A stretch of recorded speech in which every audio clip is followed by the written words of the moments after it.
laga qodo صح xilligii وعيلك dowladdii waa kan ceelka asaartiisii waa halkan intaan wayba intaan only ka muuqata صح 2020kii إيه. 5 sano ka hor mise 6 sano ka hor wax ku dhow ayaa halkaa mar imaaday oo muuqaal ka sameynay صح runtii dhismahan ma jirin oo malay xoogaa uu ka sakisnaa صح marka meel salax ay ahaa ceelkan wuxuu waxa la qoday bilowgii 62 xilligaas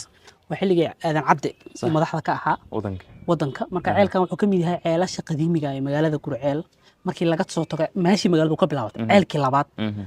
taariikh ahaan aad ka xasuusatay ama maadaama aad ka qortay Gurceel book ha ceelkan